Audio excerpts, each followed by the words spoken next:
Okay. Folks, ladies, wait, hold on. Is you muted? All right, folks, ladies and gentlemen, welcome to the Daily Power Parsha. This is our opportunity to study and explore the Torah portion.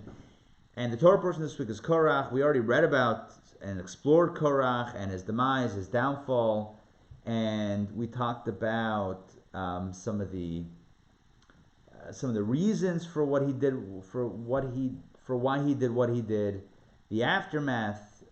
Today we're going to focus on a few things. Number one, we'll focus on his wife, Korach's wife. Who was Korach's wife, and what role did she play in this entire episode? We're going to focus on a fellow named On ben Pelet, On the son of Pelet, who is a very mysterious character who is also influenced greatly by his wife. And we're going to talk about the Great Stick Showdown, all coming up today on your Daily Power Parsha. So without further ado, I want to direct you once again to our Torah portion, because something is very interesting. When you look at the reading, you find something actually quite phenomenal. And that is, let's share the screen here. Perfect. The opening verses of the Torah portion talk about the main characters of the rebellion. So take a look. Korach was the leader, Korach son of Yitzhar,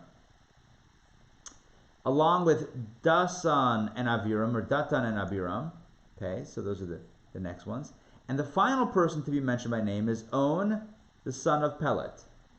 So we have four people mentioned: Korach, Datan, Abiram, and On. 4 people. And we also have mentioned 250 additional people, chieftains of the congregation. Okay, so we have Korach, Datan, Abiram, and On, and 250 people. That's what we know. Now, when we read about the downfall of Korach, let's see if we can find that here. Let me skip around a little bit. Who passes away? Who dies? Okay, you ready? Verse 27. So they withdrew from around the dwelling of Korach, Datan, and Abiram. And remember, the earth opened up. Yeah, they and all their possessions descended alive into the grave. They went down, Yerdu Chayim Sha'ola. They went down into the bowels of the earth alive, and that's where their demise happened. And then the fire came forth and consumed the 250 people that offered up the incense. So we have everybody accounted for. We have the 250 people accounted for as being punished. We have Korach. We have Datan and Abiram. Notice there's one person missing. On, who was mentioned at the beginning. I'm going back now to the beginning of the portion. On, who was mentioned as one of the original partners in the rebellion, is never mentioned again with the punishment. The question is, what happened? Where did he go? I'm glad you asked this question, because I'm now opening up another tab. Can you see Sanhedrin 109? Safaria, you see that? Yeah? Okay. This is the Talmud. The Talmud in Tractate Sanhedrin says the following. What happened with On? On survived. How did he survive? Because he turned away from the mutiny. He was originally part of the group. At the last minute, he stepped away from the provocation. How did it happen? Not to his own credit, completely his wife's doing. Take a look. You're going to love this. Rav says, Rav is one of the great rabbis of the Talmudic era. Rav says, On, son of Pelet, did not repent on his own. Do not give him that much credit that he changed his mind. Nope.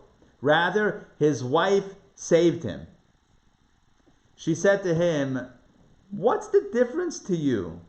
If this master Moses is the great one and you are the student, or if this master Korach is the great one and you are the student, what's the difference?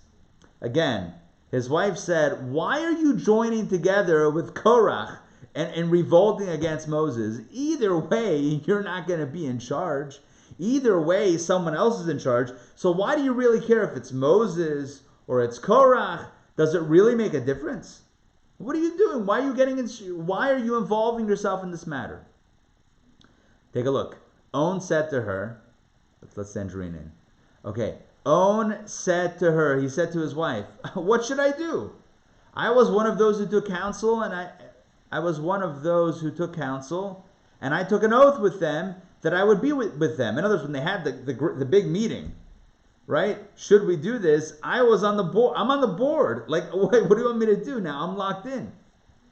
Century, we're talking about, just to bring you in very quickly, there's a fellow named On, the son of Pelet, who was originally involved with Korach, but at the end, he doesn't get punished.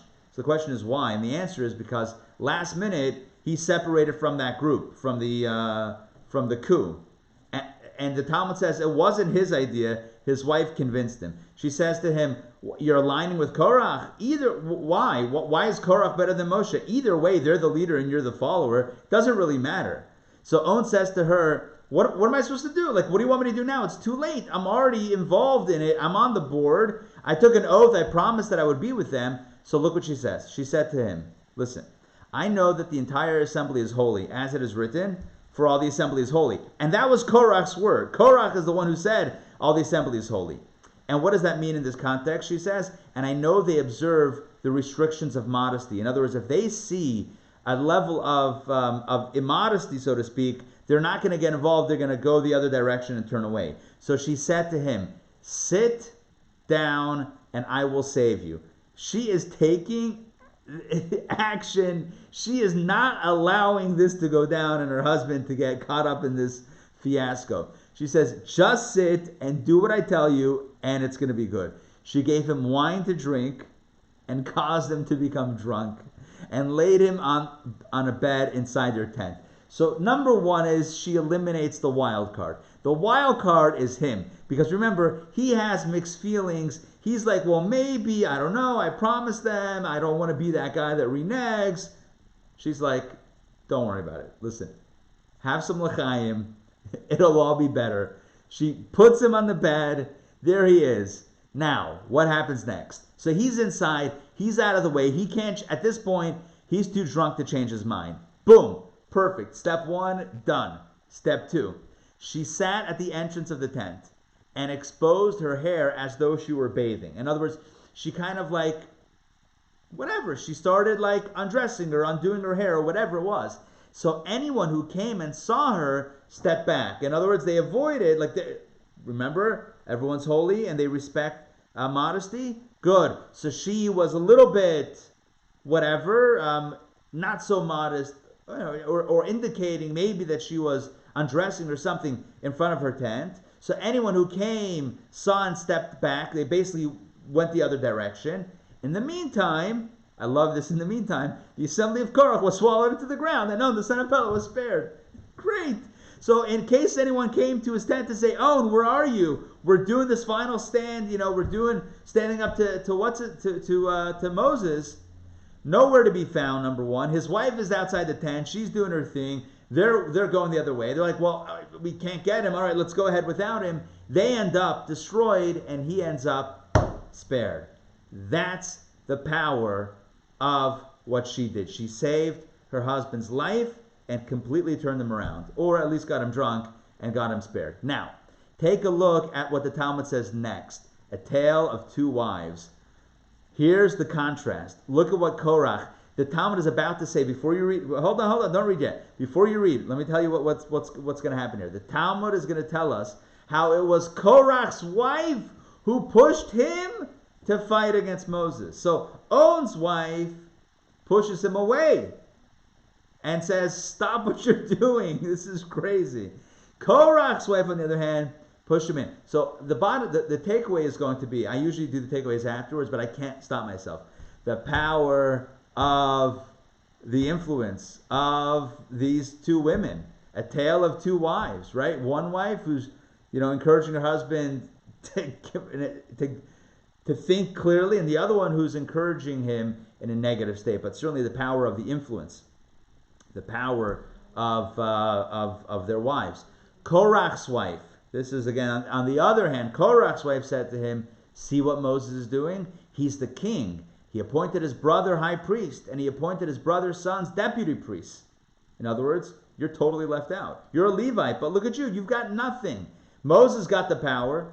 His brother's the high priest. Their kids are the next priests. If Truma comes, Truma is the gift that the people, the farmers, would give to the Kohanim, the priests. So if the Truma gifts come, Moses says, let it be for the priest. And if the first tithe comes, which you as Levites do take, he says, no. Don't keep the whole tithe. One second. Let me take half a step back. I want to make sure everything's clear. Farmers would give two gifts to the tribe of Levi. The Truma gift was for the priests, and the Meiser, which is the tithe, was for the Levites. So two gifts, one for the Kohanim, one for the Leviim, one for the priests, one for the Levites. But the gift, the tithe of the Levite, the tithe that was given to the Levites, of that, there was a gift that the Levites had to in turn give to the Kohanim. Are you with me on that? The Levites got a gift, and in turn they had to pay forward 1/10 of that to the priest. So look what she says to him.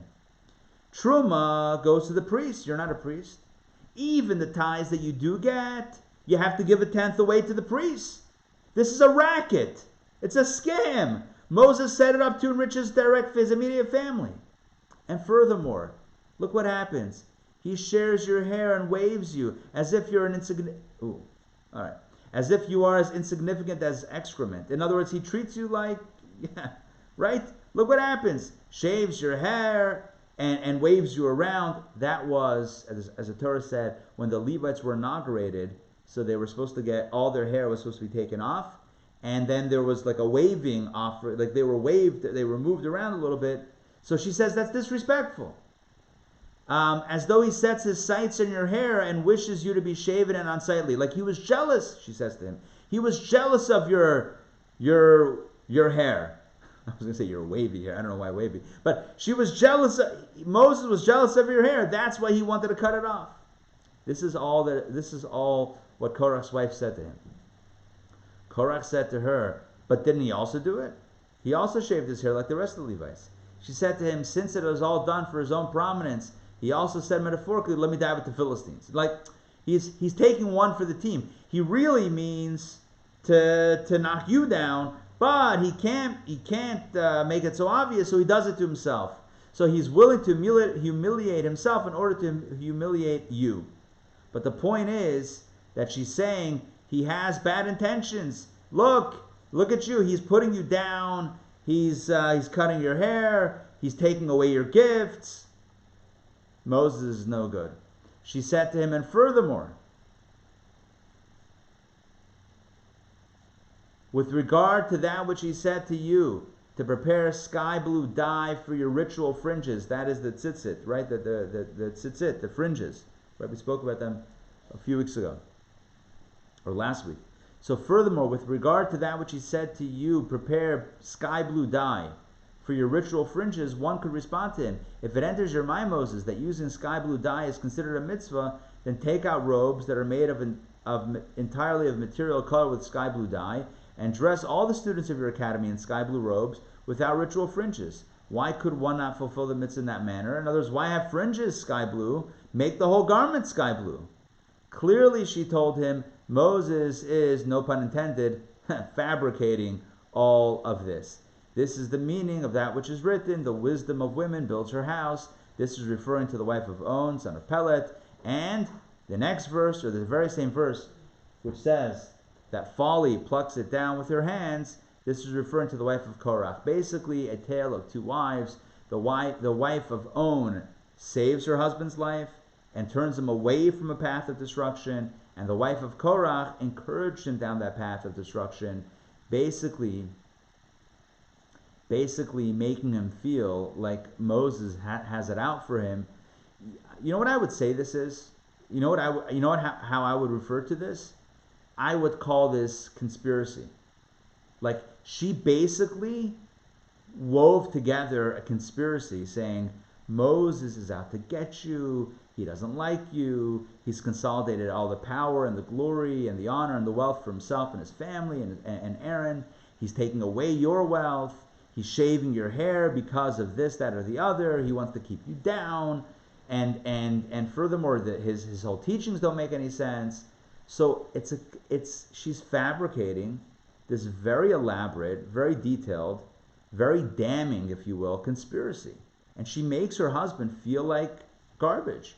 She's making him feel like, yeah, this is you're going to allow him to do this to you, and you're going to sit back and just not do anything. You're just going to totally be content with all that Moses is doing to you. You're fine with that? Okay, interesting. Very interesting. So she basically encourages him to start fighting, and it ends up disaster. Owen's wife, on the other hand, says, stop what you are doing. Stop driving yourself crazy. Either way, there's a leader. It's Moshe, it's Korach. It doesn't matter. Why are you fighting with Moses? Get drunk, and I'll take care of the rest. The rest is history. So what we see here, number one, is the power of women, number one. But number two, I think more importantly, it's not a gender-specific story. I think the point here is that we should look out for the best interests of the other and not sending them down a negative path by spinning conspiracies. It's not a good thing. Yeah, you know what? It's tempting. It's very tempting. You can spin a narrative and, whoa, well, look what's going on. You don't see it. They're out to get you. And you can play with someone. You can play with someone and get them all worked up and get them to do harmful things. Sure. It's not right. You could do it. It's not right. Anyone can spin a conspiracy. Oh, and what I mean is even in casual conversation, somebody's telling you a story. You can turn any story, pretty much, into a conspiracy. Oh, they said that to you? Can't believe it. You know why? I bet I know why they said that to you. Oh, I know why they said that to you. Because, and that's it. And now you've created discord. Now you've created a fight. Is that good? That's what we call, it's not even Lashon Hara. It's worse. It's conspiracy mongering. You're not just saying, oh, so-and-so did something bad or whatever. You're not just gossiping. What you're saying is you're attributing a motivation or motive to someone else to create fear, anger, resentment in the party that you're speaking with. That's what Korach's wife did. She says, oh, you know what? I got this guy Moses figured out. He's against you. He's trying to sabotage you. He's got it out for you. You're gonna stand there and take it? That was her sowing hatred and conspiracy mongering. You and I can do that. And it's wrong. It's wrong. Listen, let me qualify this. If somebody is objectively hurting someone else, you're allowed to help them. It's a mitzvah to help them. Don't stand by the blood of your fellow. But to stam means just like willy-nilly, just because you're bored. To sow conspiracies and to turn people away from each other and to create anger and fear and resentment, not cool. That's the message. The message also is, positive message from Owen's wife. If you see something, say something. If you see someone headed down a negative path, do everything in your power to stop them, even if it means getting them a little bit shicker and getting them out of the way. I don't mean that obviously literally, but I mean in a metaphorical way. Whatever it takes to get a person away from an act of self-harm, we need to be there for someone else. She was there for her husband. Owen's wife was there for him. We need to be there for someone else, whether we're married to them or not. Doesn't make a difference. Be there for the other. Don't let someone go down a path of devastation. So that's the first idea, the first teaching. I thought you would enjoy seeing kind of these stories in the Talmud and how and their practical lessons. Now let's go back to the Torah reading. Today is Thursday, and we're up to the fifth reading.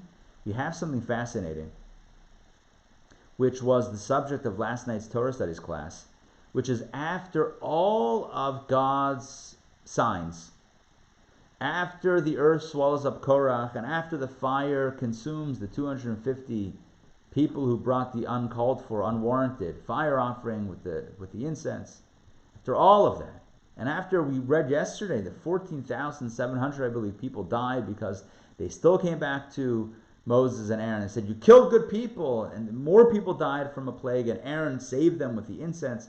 After all of that, after all of the punishments that basically came down against those who opposed Moses and Aaron, after all the signs from God that showed that Moses and Aaron were indeed chosen, one more sign, one more indication as to the chosenness of Moses, and specifically in this case, Aaron. Let's read it inside. The Lord spoke to Moses, saying, speak to the children of Israel and take from them a staff for each father's house, from all the chieftains according to their father's houses, a total of 12 staffs, and inscribe each man's name on his staff. Let me tell you what that means in English. Basically, God says, take one stick from each tribe, and put their tribal leader's name on each staff. And inscribe Aaron's name on the staff of Levi, for there is only one staff for the head of their father's house, so put his name on it. So 12 staffs, one of them is Levi, with Aaron's name on it.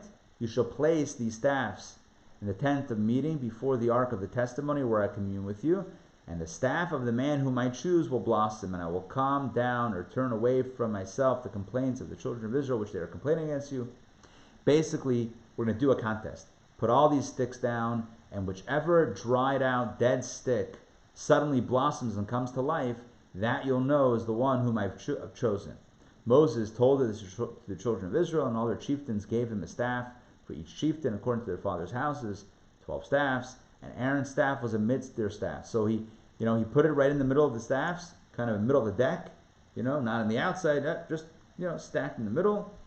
And Moses placed the staffs before the Lord in the tent of the testimony. And on the following day, Moses came to the tent of the testimony, and behold, Aaron's staff for the house of Levi had blossomed. It gave forth blossoms, sprouted buds, and produced ripe almonds. Moses took out all the staffs from before the Lord to the children of Israel. They saw it and looked. They saw and they took each man his staff. So they each contributed a staff with their tribal name on it, or the name of their leader. Put down all the staffs.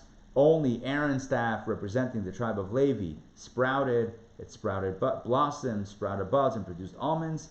And Moses brought it out and showed everybody. And thus, once again, it was proven that God had chosen Aaron as indicated by the sticks. What's the deeper message?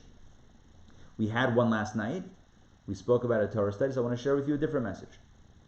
What God was doing with this demonstration is not just telling us who he appointed as the Kohen Gadol, as the high priest, but why. And what are the qualities of a true leader? What are the qualities of a leader? It's taking a dried out stick and bringing it to life. The true mark of a leader is someone who can inspire even those who they themselves might consider themselves to be uninspirable. The true mark of a leader is to inspire even those who are cynical, to inspire even those who say, not for me, not my interest, not my business, not for me. That is the mark of a true Jewish leader, someone who can inspire even those who self-proclaim to be not interested, not inspirable. In our generation, today is the third day of the third day of Tammuz. The third day of Tammuz is the yahrzeit of the Lubavitcher Rebbe. And I don't know any other leader in modern times, any other Jewish leader in modern times, who demonstrated this precise ability like the Rebbe did.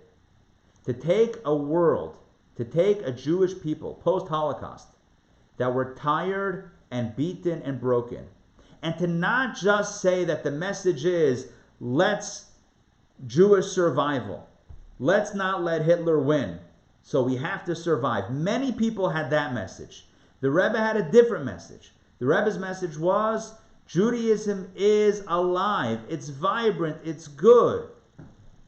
There's something beautiful here. Don't just keep it out of guilt. Don't just go to Sunday school out of guilt. You want to let Hitler win? You got to go to school. That's a terribly negative message. And for decades, many communities, many organizations had that message. Even today, many have that message. that what is the extent of Judaism? Anti-Semitism. Because there's anti-Semitism, and we can't let that happen, never again, so we have to be anti-Semitism. And that's the whole Judaism. The Rebbe had an inspiring message, not a depressing, an anti message, not a depressing message, but a positive message. Yiddishkeit is beautiful. Judaism is rich. Right? Jewish practice is the best for a Jew, right? It's amazing. Yiddishkeit, Taimu Ru'u Kitav Hashem. Come taste and see how wonderful this is. That was the Rebbe's message. Wrapped tefillin, it's great. Light Shabbat candles, beautiful. Shabbat meal with your family and friends. Does it get any better? It's gewaldic, it's wonderful. That was the Rebbe's message.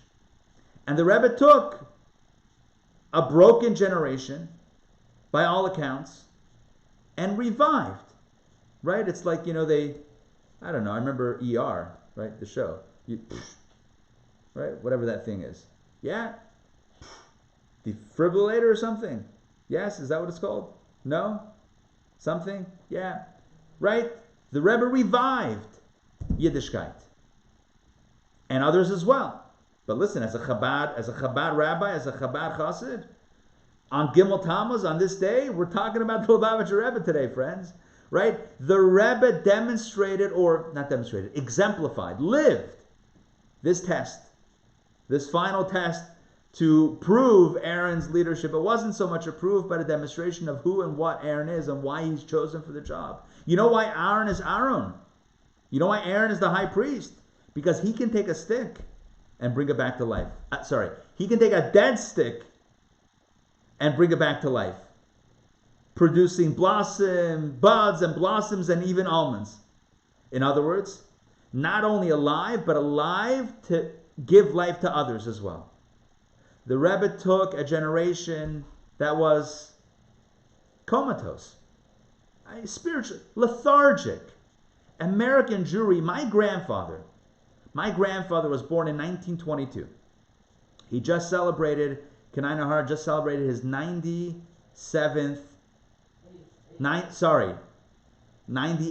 birthday last week. May he have good health and live many, many, many long and happy years with nachas and blessings.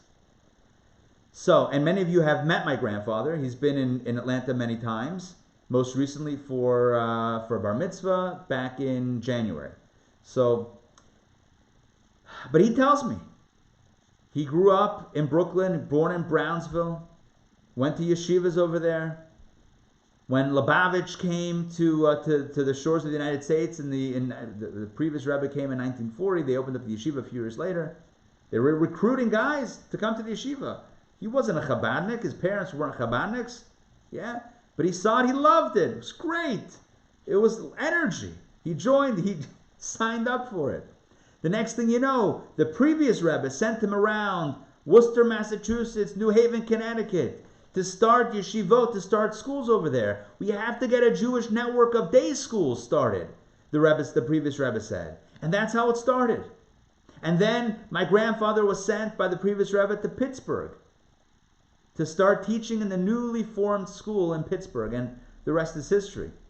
Sent in 1944, 1945, 1946, one of those years, 1947.